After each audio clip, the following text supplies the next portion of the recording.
Who are we vowed our allegiance into? Or what are we vowed our allegiance into? For we left the bridegroom long time ago, and we vowed our allegiance into institutions. You see, God is not a Christian, and neither did Jesus begin Christianity. Jesus did not come to make us Christians.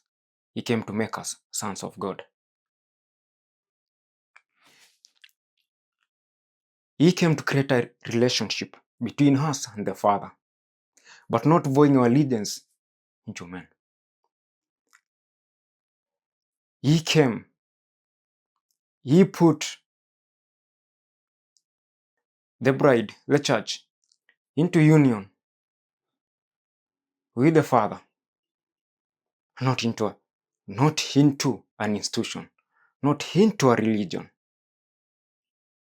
As he prayed, he said that, Father, I do pray that they be as one, as me and you, they we are one. He did not say that he wanted to pray that the bride, they be one with the institution. No.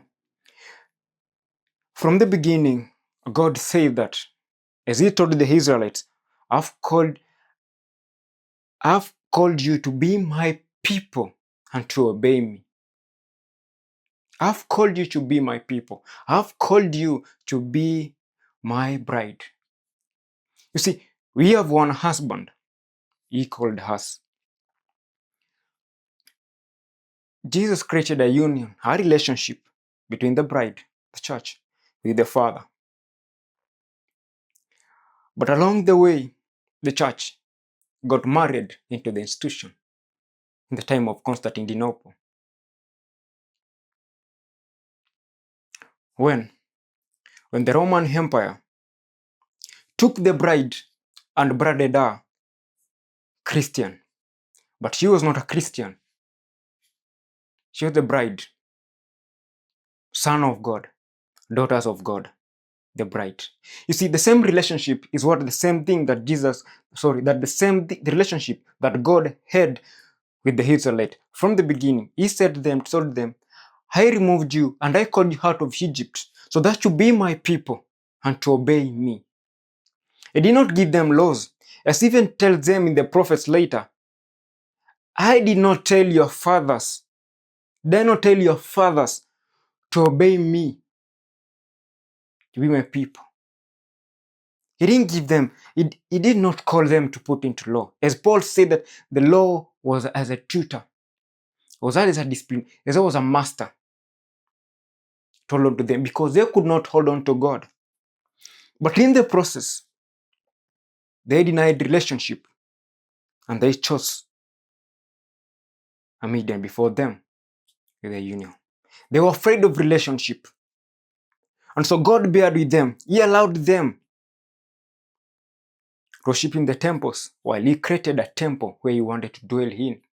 As even the king who created the temple, Solomon himself, said that, yes, I've built the temple, but what temple can you live? For not what built by the hands of men. For this, he is a temple that he crafted with his own bare hands, with clay. From the beginning, God has always wanted a union with us and one-on-one relationship with him, but not someone coming in between and him. You see, a husband and a wife, they are one flesh. They don't have there's somebody in between to make them reach one another. That is not a relationship. It is an institution or an organization. You see, from the beginning, how God works with the relationship of Israel, all he also wanted was a union, but they rejected him. As they rejected and said, make us a king for us, as other nations, and did not want God to be their king. Make us a king as the other nations. The same even the hera, when Jesus left us in the hands of the Father, when he left the bride, when he left the church, in the union of the Father, in the relationship with the Father,